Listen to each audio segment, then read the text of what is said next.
pense maintenant, on accueille Laura, qui donc s'en fout parce qu'elle a un GPS dans le cerveau. C'est bien ça? Oui, c'est ça. Voilà, je te laisse t'installer. Savez-vous que vous avez un GPS dans votre cerveau? Non? Vous ne vous en doutiez pas? Laissez-moi vous expliquer. En voiture, pour programmer son GPS, on doit rentrer une destination avec un point de départ et un point d'arrivée. Eh bien moi, pour ma thèse de neurosciences, je fais la même chose, mais avec la main. Je regarde son mouvement en regardant précisément d'où elle part et où elle va. Alors le GPS, c'est bien pratique. Fini les galères pour trouver le gîte que vous avez réservé pour les vacances. Sauf si vous passez dans un tunnel. Là, tout ce que votre GPS pourra vous dire, c'est que le signal est introuvable.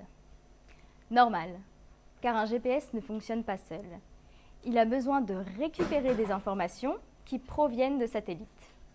Et plus il a de satellites à sa portée, plus sa position est précise.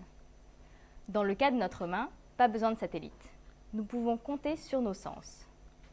Alors le premier qui vous vient sans doute à l'esprit, c'est la vue. Et c'est vrai, c'est grâce à elle qu'on peut avoir la position de notre main. Mais il existe un autre sens, un peu moins connu, appelé la proprioception. C'est littéralement la perception de soi.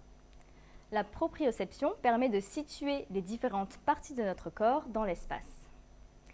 Et comme pour les satellites avec un GPS, plus on a de sens à notre disposition, plus la position de la main est précise. Les informations issues de nos différents sens sont alors centralisées au niveau du cortex pariétal postérieur, une région située sur le côté de notre cerveau. Et c'est lui notre GPS interne. Malheureusement, il arrive qu'après un accident vasculaire cérébral, il y ait une lésion au niveau du cortex pariétal, ce qui affecte le GPS interne et engendre un trouble appelé ataxie optique. Les personnes qui en sont atteintes n'arrivent plus à diriger correctement leurs mains, comme si leur GPS était déboussolé et ne savait plus trop où aller. Du coup, leurs gestes sont imprécis.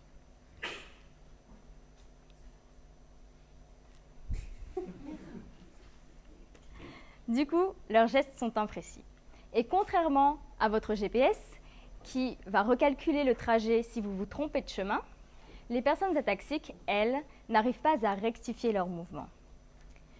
Résultat, leurs mains continuent dans la mauvaise direction et s'éloignent de la destination initialement prévue. L'objet de ma thèse consiste justement à étudier ce GPS interne.